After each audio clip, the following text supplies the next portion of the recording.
No cheers, no boos, no crowd. A lot of noise, but just from those two. That shit was a reality show. It was. They came out like wrestlers. Imagine them coming out with no shirt on, looking like Vince McMahon with some hot dog skin and some orange, just nasty bodies. And then lathering up. Let's go, baby. How funny would that shit have been? I think my audio keeps cutting in and out. I think I have a problem with something over there. Test, test, hello.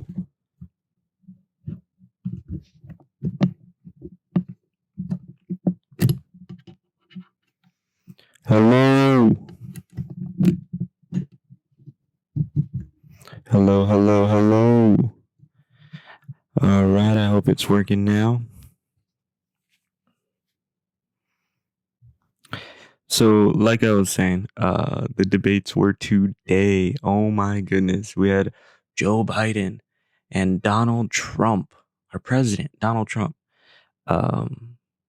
against Joe Biden. And even from like days ago, it was already turning into just an animal house, dude. Just two animals. Not like cool animals, like monkeys, old monkeys that nobody really likes anymore. They can't even climb trees, they just walk. Nobody likes those monkeys, dude. Nobody does. And these two monkeys just came out, dude. They came out to their stupid little poses. And man, I will say Joe Biden is just the classic politician, man. Looking straight at the camera, talking to America in the household in Scranton, where I grew up. Like, no, you didn't, motherfucker. You just like The Office. That's it. I like The Office too, but you don't hear me saying I'm from Scranton, PA. No, that's only Dwight Schrute, not me. But Trump came out. He looked lost the whole time. He looked completely out of it. He didn't talk about anything really. He has some accomplishments. He's settling things in the Middle East or trying to. And he didn't bring any of that up. He really just tried to, like, even at the end when Chris Wallace asked him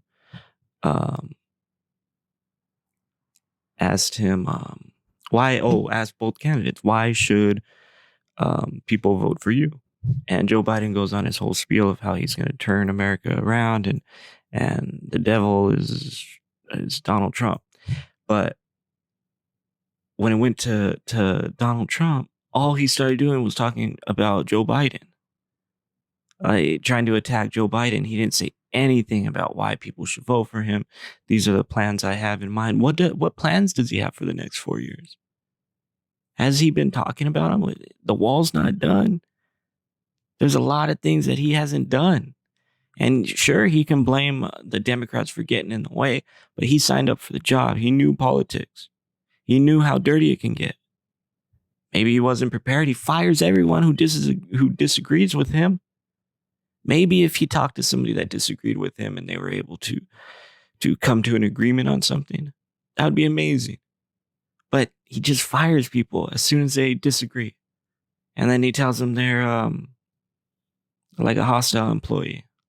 Nobody wants them anymore. They're bad people.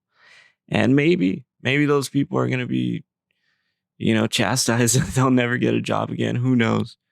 I don't know how that stuff works, but it was crazy, man.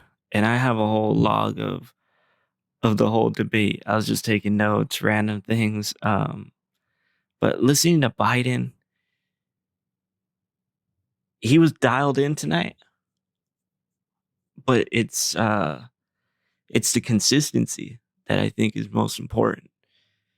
And being cool to debate and being a strong debater may have taken everything out of him, and he might be just exhausted for the next 3 days.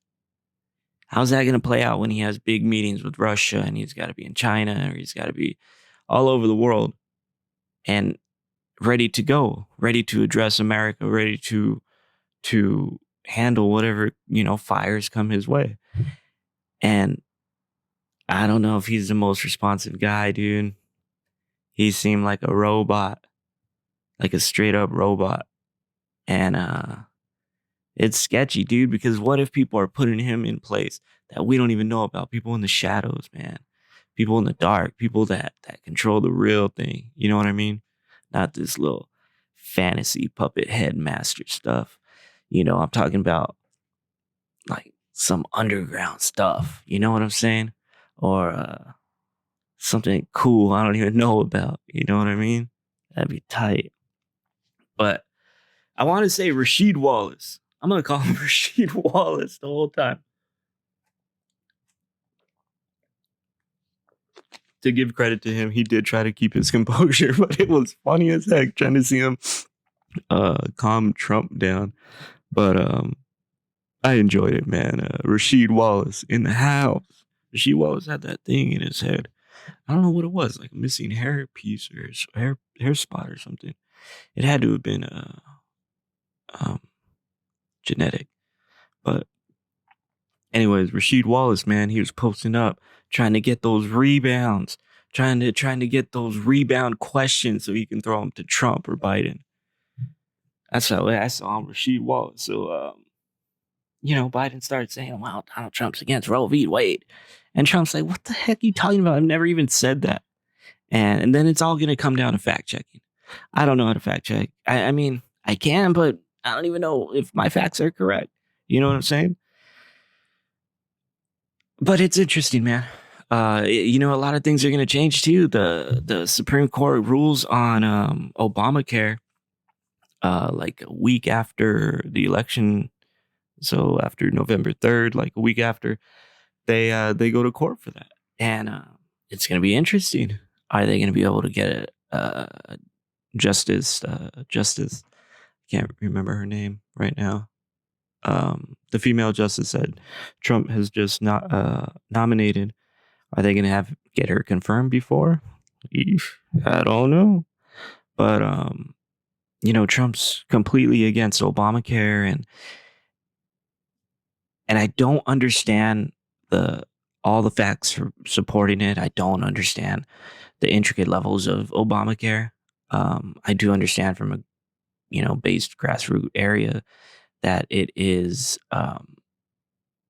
it ignores pre-existing conditions. However, that does put, medical liability on the insurance companies. So they start raising premiums and then everything gets out of whack.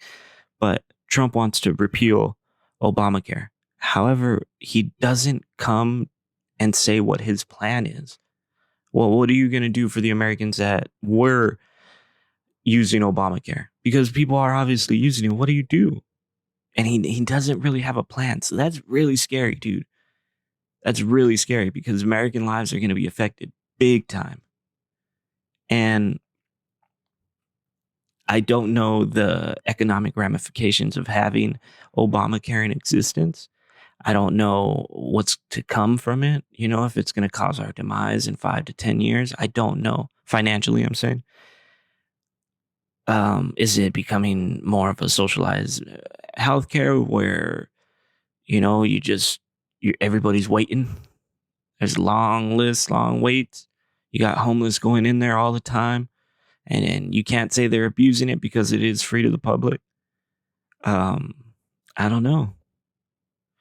But I hope, if he does repeal Obamacare,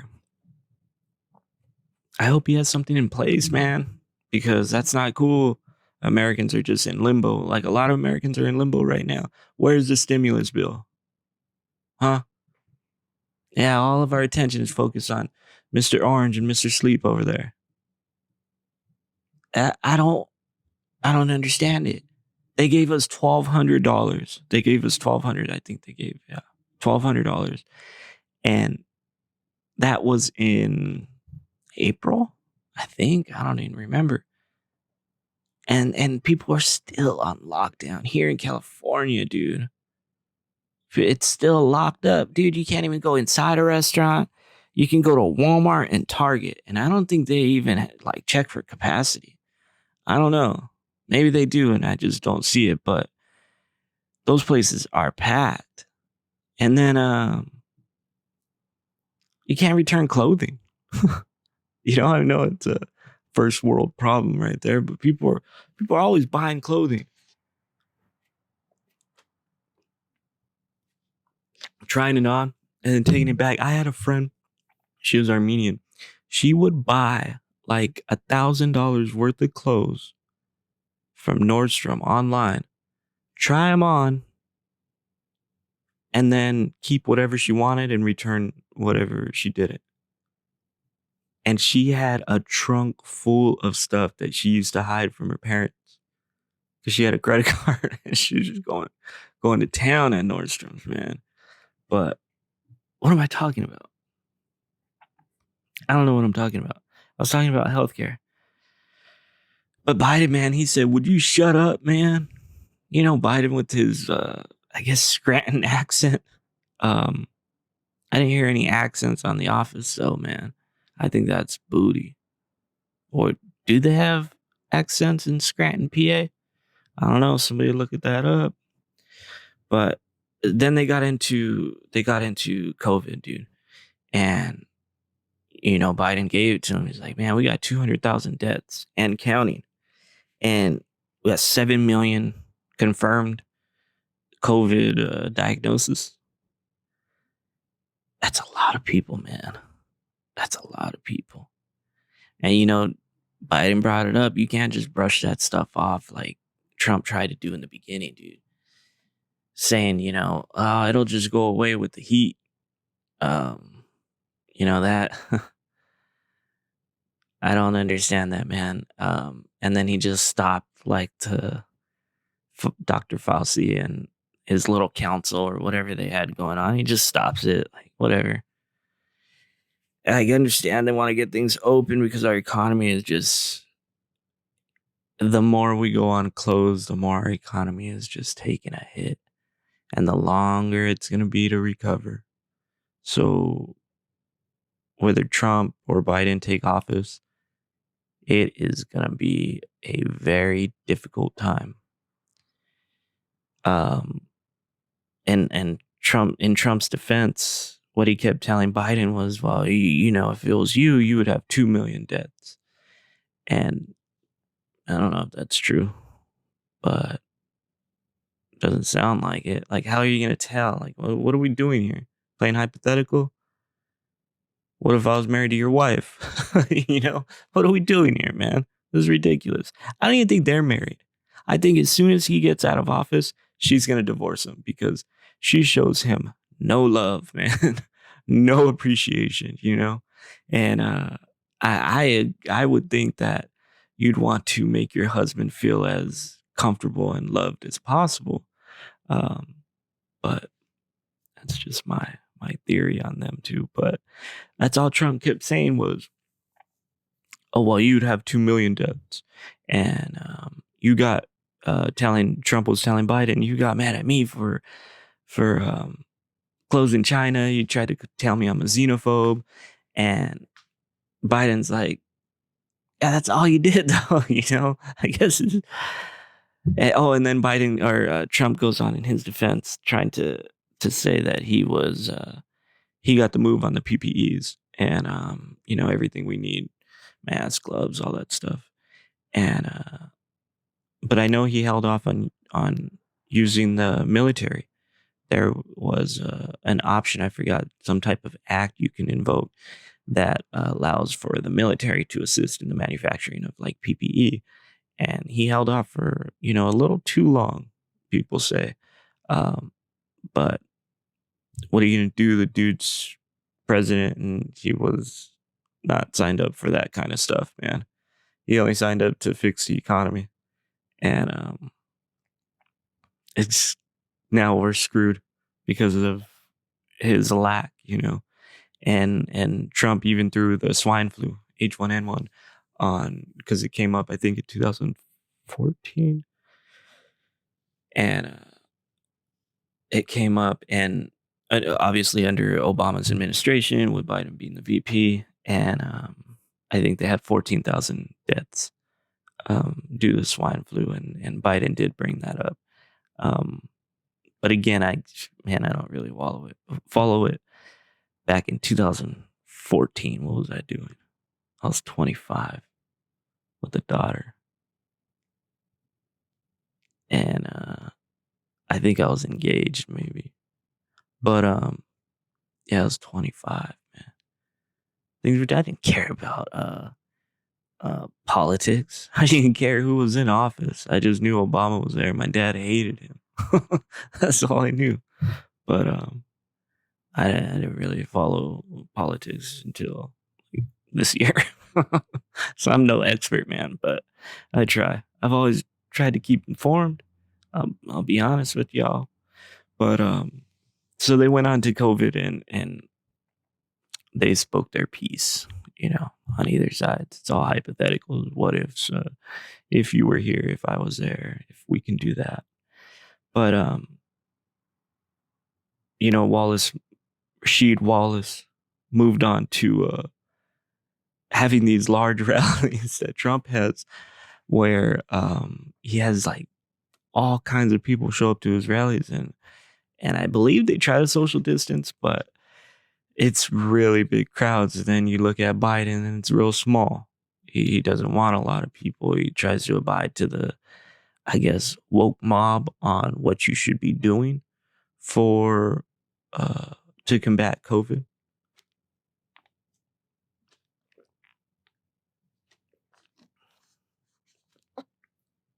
But I think there's a theory to be had that there's a reason gyms and all that aren't open right now. It's because it's trying to keep America just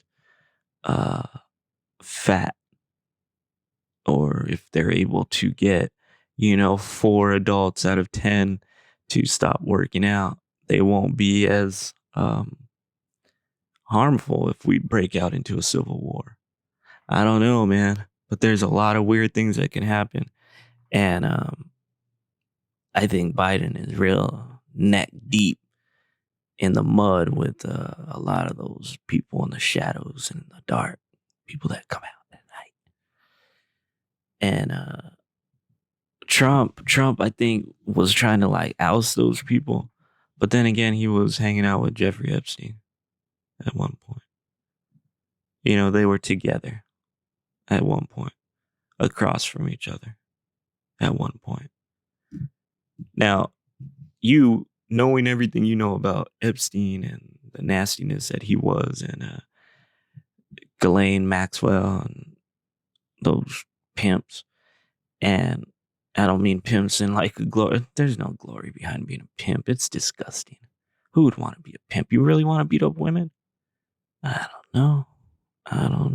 You know what? You should get those Oculus things and then just beat up as many fake women as you want. Put glass on your knuckles, and when they hit the ground, they bust your knuckles up. Won't be punching anything for a while. Man, I completely get off subject sometimes. I'm so sorry. Sometimes I just ramble, man. But I'm trying to keep y'all in tune with what's going on in this world. And again, I'm no politician. I'm just a regular everyday guy, man. And I'm just trying to give you a little of my viewpoints of what I saw as a person that's like the king of the fence right now. I'm just hanging out on the fence, man. I don't want to leap into Republican or Democrat. They look disgusting, both of them on both sides. Some of the supporters, man, I swear. So, Rasheed Wallace moved on from COVID questions, and then he moved down to what are we going to do about our crappy economy? And Biden came out and said millionaires and billionaires do very well during the pandemic. And I think there's some truth to that.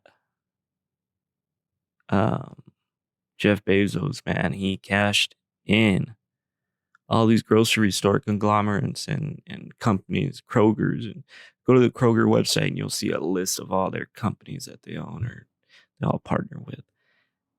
Man, that's big money right there. What about eBay, Spotify, Apple, all these places? People are just getting bombed ass rich right now, dude. And Trump's response was, I'm the one that brought back football. That's right, I brought back Big Ten football. Rasheed Wallace is like, what the heck are you talking about, man? And after that, then Rasheed Wallace jumped into the income tax questions. And where, like, what happened with that, dude? And they said, New York Times came out and put that Trump only paid about $750 in taxes in 2016 and 17, I believe. And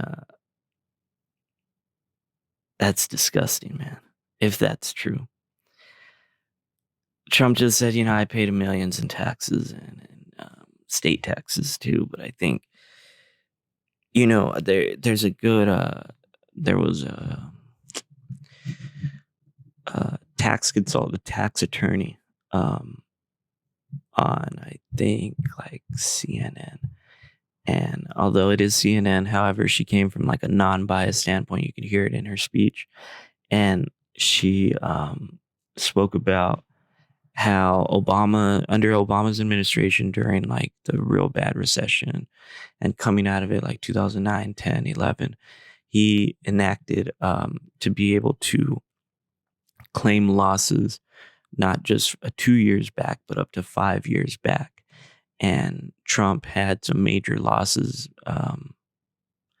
in like 2009 and 10, and he got to use those as write-offs. So he got a tax return of like $79 million. And I mean, he used what was available to him. Is that what you want your president doing? He wasn't the president at the time, I'll give him that. But there's people that are freaking struggling out here, man. And if you're gonna stand next to Trump and say, you know what, he used his direction, then what's different from somebody that's in this country illegally and doesn't pay any taxes at all? What's the difference? I mean, we can talk all day, I'm sure, on what the difference is, but you got to question these things, man. These are the people that you have in your head, that these are leaders, and you get so mad when the other side says something bad about Trump. And then, people just get so mad when Trump says what's on his mind or says what he thinks the world wants to hear. It's mind-boggling, dude. It's ridiculous, and it drives me nuts sometimes, man. But it is what it is. I can't. It's old politics with this outlandish, wild-ass dude that's painted up orange. He got the orange in his eyes this time. Whoever did his face paint or whatever did really well. I just want to lift his hair up just to see what's under there. Is it white? Or are they so good they get the orange underneath too? I bet he pays a pretty penny on hair products and stuff and hair maintenance, man. But that thing is funny looking. And I wonder if he ever goes in the pool. Ugh. But yeah, man, Rasheed Wallace came in the bowling, man. And Rasheed Wallace pressed up against Joe Biden and said, hey, man, you want to raise taxes on us rich folk. You know what I'm saying? You're trying to dig into my deep pockets, but I got little arms. And here comes Creepy Joe putting his hand in the big deep pockets, and people don't like that, especially people up there in the company world, the big CEOs. The Everyday Guy Podcast. He needs some milk. You have to go. You understand, right? Thank you. Thank you, man. Wanna take this stuff off?